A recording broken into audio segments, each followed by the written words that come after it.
13 June স্থানীয় সময় ভোর 4টায় ইরানে হামলা চালায় ইসরায়েল। এই হামলায় ইসলামিক রেভলিউশনারি গার্ড কোর IRGCর প্রধান মেজর জেনারেল হোসেইন সালামি ও 2 জন পরমাণু বিজ্ঞানী সহ কয়েকজন নিহত হওয়ার খবর পাওয়া গেছে।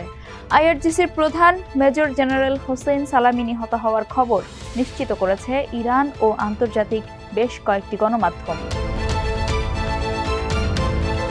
1960 সালে ইরানের ইস্পাহান প্রদেশের গোলপায়েগানে জন্মগ্রহণ করেন ইসলামিক বিপ্লবী গার্ড কোরের প্রধান হোসেইন সালামি।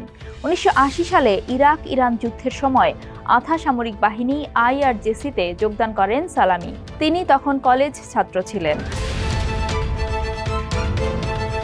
ইরান-ইরাক যুদ্ধের পুরো সময়ে হোসেইন সালামি বেশ কয়েকটি গুরুত্বপূর্ণ ফ্রন্টের নেতৃত্ব দিয়েছেন।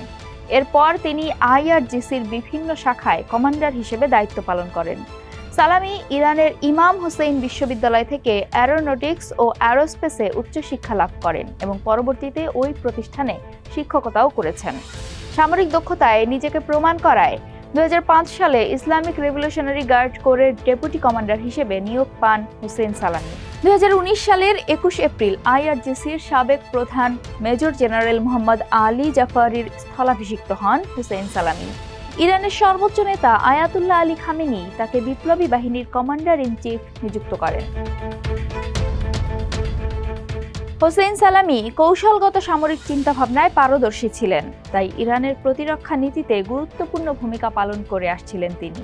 ইরানের ক্ষেপণাস্ত্র কর্মসূচির অন্যতম প্রবক্তা এবং যুক্তরাষ্ট্র ও ইসরায়েলের বিরুদ্ধে কড়া অবস্থানের জন্য পরিচিতি রয়েছে সালামির। শুধু তাই নয়, জেনারেল সালামি কঠোরভাবে পশ্চিমা হস্তক্ষেপের বিরোধী এবং ইসরায়েল ও যুক্তরাষ্ট্রের প্রতি প্রকাশ্যভাবে শত্রুতা পোষণকারী হিসেবে পরিচিত। তার নেতৃত্বকালে IRGC অভ্যন্তরীণ নিরাপত্তা ও বৈদেশিক অভিযানে আরও সক্রিয় হয়েছে। মেজর জেনারেল হোসেইন সালামির নেতৃত্বে IRGC শুধুমাত্র একটি সামরিক বাহিনী নয়, বরং একটি আঞ্চলিক শক্তি হিসেবে আত্মপ্রকাশ করেছে।